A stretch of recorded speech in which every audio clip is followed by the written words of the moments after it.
అందరికీ నమస్కారం. న్యూస్ కానీ స్వాగతం.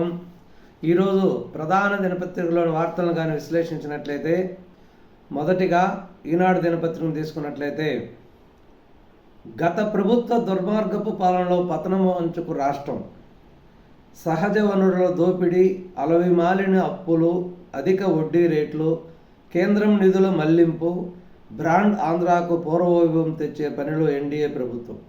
ఉభయ సభలను ఉద్దేశించి ప్రసంగించిన governor Abdul Nazir.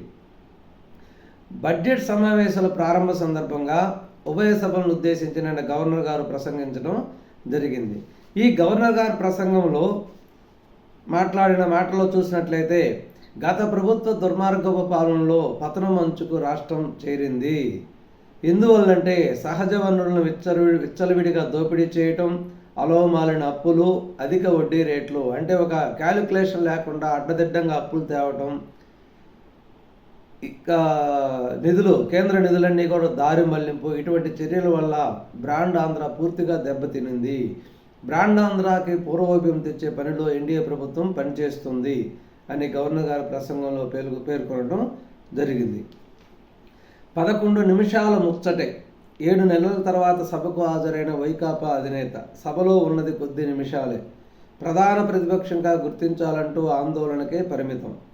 సైగలతో ఆదేశాలిచ్చి MLA ఎమ్మెల్సీలను podium వద్దకు పంపిన జగన్ 6 నిమిషాల్లోనే వారిని వెనక్కి పిలిచి సభ నుంచి నిష్క్రమణ. అసెంబ్లీలో గవర్నర్ ప్రసంగానికి ఆటంకం. బడ్జెట్ సమావేశాల తొలి రోజు వైకాపా తీరిది. ఇది మరీ విరుద్ధం. ప్రధాన ప్రతిపక్ష హోదా అడుక్కునేదేంది? నువ్వు ప్రజల్ని మెప్పించి, ప్రజలు నీ మీద అభిమానించుకునేటట్టు చేసి, ప్రజలకు సర్వీ చేసి, ప్రజల ద్వారా మీరు ప్రధాన ప్రతిపక్షంగా తెచ్చుకోవాలి.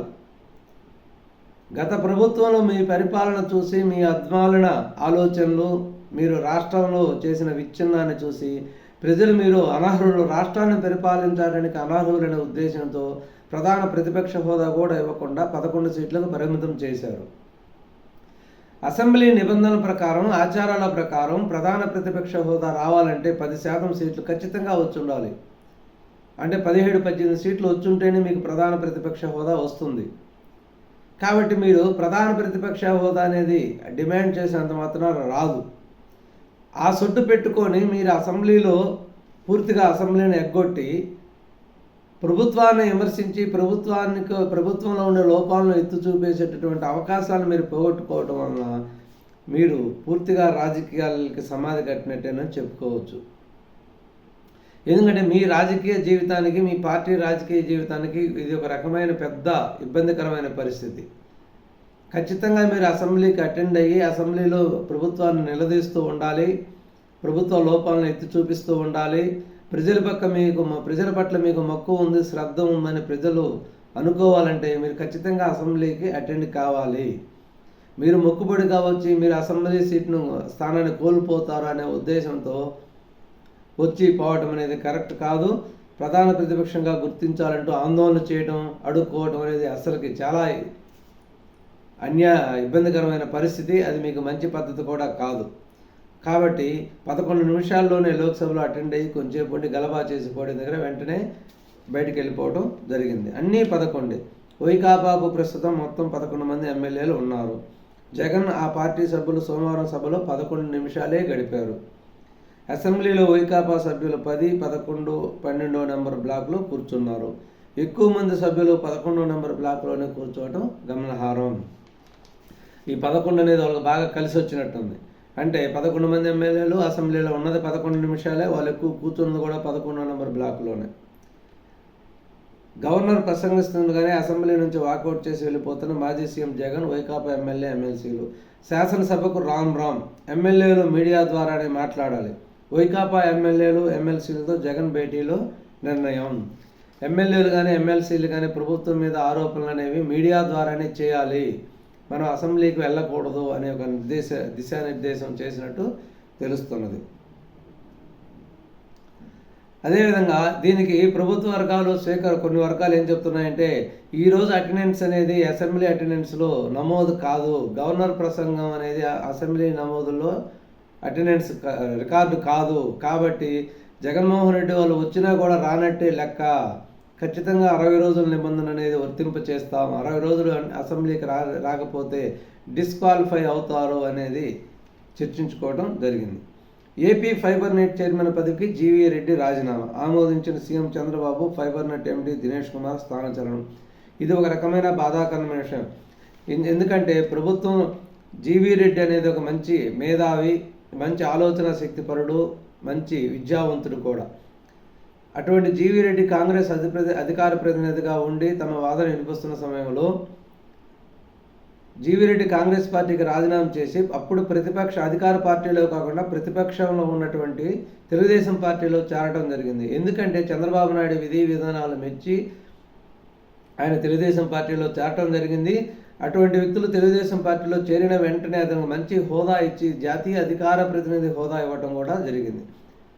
టీవీలో తమ వాగ్దాటి ద్వారా మంచి సబ్జెక్ట్ని చర్చల్లో పెట్టేవాడు, మంచి ఆలోచనలు, మంచి ప్రశ్నలు లేవనెత్తేవాడు. అటువంటి వ్యక్తికి ప్రభుత్వం వచ్చిన తర్వాత గుర్తించి ఫైబర్ నెట్ చైర్మన్ పదవి కూడా ఇవ్వటం జరిగింది. సరే, కొన్ని అనివార్య కారణాల వల్ల, ఎందుకంటే జీవీ రెడ్డి గారు లేవనెత్తిన అంశాలను కూడా కొంచెం ప్రభుత్వం పరిశీలించాల్సి ఉంటే బాగుండు. కానీ జీవీ రెడ్డి గారు కూడా ఈ ఆరోపణలు, ఫైబర్ నెట్లో ఉన్నటువంటి ఆరోపణల్ని మీడియా ద్వారా కాకుండా ప్రభుత్వం దృష్టికి తీసుకెళ్లి చంద్రబాబు నాయుడు గారితో చర్చించి ఉంటే బాగుండేది. అనవసరంగా ఇది కొంచెం ఇబ్బందికరమైన పరిస్థితులు వచ్చి జీవీ రెడ్డి గారు పార్టీకి ఫైబర్ నెట్ చైర్మన్ పదవికి రాజీనామా చేయడం బాధాకరమైన విషయం. ఎందుకంటే అటువంటి వ్యక్తులు రాజకీయాల్లో ఉండాలి.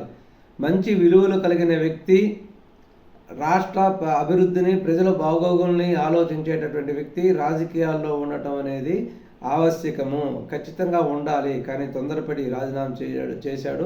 ఇది బాధాకరం. ఫైబర్ నెట్ చైర్మన్ పదవికి వెంటనే రాజీనామా ప్రభుత్వం కూడా ఆమోదించడం జరిగింది. దీనికి వెంటనే ఫైబర్ నెట్ ఎండీ దినేష్ కుమార్ను కూడా తనకు ఉన్నటువంటి 4 పదవులను కూడా తొలగించి జీఎండీలో రిపోర్ట్ చేయటం అని చెప్పడం జరిగింది. అంటే అతను 4 రకాల బాధ్యతలు చూస్తున్నాడు. ఫైబర్ నెట్ ఎండీ ఇంకా కొన్ని రకాల బాధ్యతలు చూస్తున్నాడు. 4 బాధ్యతల నుంచి తొలగించి జీఎండీలో రిపోర్ట్ చేయమని ఆదేశించడం జరిగింది. అవసరాలు తేల్చాకే నీటి కేటాయింపులు. కృష్ణా బోర్డు అత్యవసర సమావేశంలో నిర్ణయం. తెలంగాణ అభ్యంతరాలకు ఏపీ గట్టి సమాధానం. వరద నీటినే మళ్లించామనే లెక్కలతో సహా వివరణ. తెలంగాణ విద్యుత్ ఉత్పత్తిపై నిలదీత. మార్కెట్లో అమ్ముకునే మిరపకే వ్యత్యాస ధర చెల్లింపు. క్వింటాలకు ఉత్పత్తి వ్యయం 11,781.25గా నిర్ణయం. రాష్ట్ర ప్రభుత్వానికి లేఖ రాసిన కేంద్రం.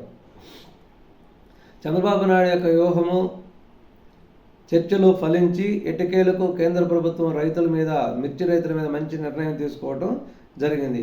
ఎవరైతే మార్కెట్లో అమ్ముకుంటారో ఆ మార్కెట్లో అమ్ముకునే మిరపకి ఆ వ్యత్యాస ధర, పెట్టుబడిలో ఉన్నటువంటి వ్యత్యాస ధర, అంటే మార్కెట్లో ఉన్న రేటుకి పెట్టుబడికి మధ్య ఉన్న వ్యత్యాస ధర అనేది కేంద్ర ప్రభుత్వం చెల్లించాలని నిర్ణయం తీసుకోవడం జరిగింది. దీనికి రాష్ట్ర ప్రభుత్వానికి కేంద్రం అనేది లేఖ రాయటం జరిగింది. దీని గురించి మనం 2-3 రోజుల ముందే ఒక వీడియోలో చర్చించడం కూడా జరిగింది. కేంద్రం అనేది మిర్చి రైతులకు శుభవార్త చెప్తుంది త్వరలో అని చెప్పడం కూడా జరిగింది. 3 రోజులు పోలీస్ కస్టడీకి వంశీ. జైలులో బెడ్, వెస్టర్న్ టాయిలెట్ వినియోగానికి కోర్టు ఆమోదం. ఎస్సీ ఎస్టీ ప్రత్యేక న్యాయస్థానం ఉత్తర్వులు. ఎట్టకేలకు వంశీ చర్యలు ఫలించి జైలులో బెడ్, వెస్టర్న్ టాయిలెట్ వినియోగించుకోవడానికి కోర్టు ఆమోదం తెలిపింది. అదేవిధంగా 10 రోజులు కస్టడీకి కోరినటువంటి పోలీసులకి 3 రోజులు కస్టడీకి అనుమతించడం జరిగింది. ఈ విధంగా ఎస్సీ ఎస్టీ ఉత్తర్వులు, కోర్టు అనేది ప్రత్యేక న్యాయస్థానం ఉత్తర్వులు జారీ చేయడం జరిగింది. 4 బలి తీసుకున్న విద్యుత్. సంపులో పేడ కలియబెట్టేందుకు దిగి ప్రమాదానికి గురైన కార్మికులు. పెదకాకాని గోశాలలో ఘటన. వైకాపాకు ప్రతిపక్ష హోదా రాదు. జనసేన కంటే 1 సీటు ఎక్కువ వచ్చినా వారికే దక్కేది. ఓటింగ్ శాతం ప్రకారం హోదా కావాలంటే జర్మనీ వెళ్ళమనండి. ప్రజా తీర్పును గౌరవించి వైకాపా ఎమ్మెల్యేలు సభకు రావాలి. ఉప ముఖ్యమంత్రి పవన్ కళ్యాణ్ వ్యాఖ్య. అంటే జనసేన సీట్లు కూడా రాలేదు. జనసేన కంటే 1 సీటు వచ్చినా కూడా ప్రతిపక్ష హోదా వచ్చేది. రూల్ ప్రకారం, ఓటింగ్ శాతం ప్రకారం హోదా రావాలంటే జర్మనీ వెళ్ళమనండి. ప్రజా తీర్పును గౌరవించి వైకాపా ఎమ్మెల్యేలు సభకు రావాలి అని పవన్ కళ్యాణ్ వ్యాఖ్యానించడం జరిగింది. ఎమ్మెల్సీ ఎన్నికల షెడ్యూల్ విడుదల. ఎమ్మెల్యే కోటాలలోని 5 స్థానాలకు నోటిఫికేషన్ విడుదల. ఆ స్థానాలన్నీ కూడా కూటమికి. వైకాపా సంఖ్యాబలం కరువు. మొత్తం ఎమ్మెల్సీ ఎన్నికలు 5 స్థానాలు త్వరలో ఖాళీ అవబోతున్నాయి. ఈ 5 స్థానాలకి ఎన్నికల కమిషన్ షెడ్యూల్ ప్రకటించడం జరిగింది.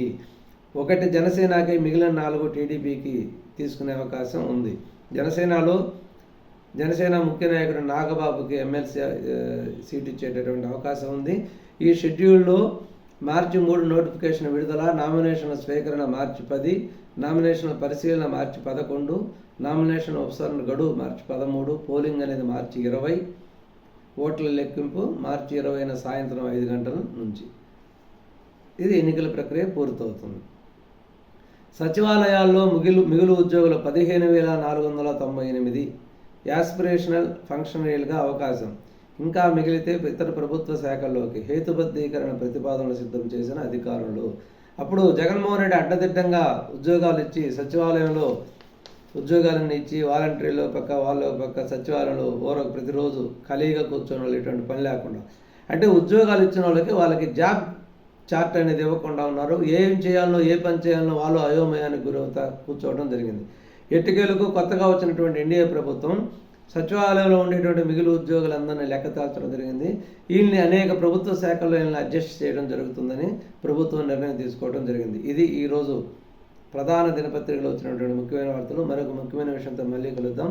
నమస్కారం, ధన్యవాదాలు.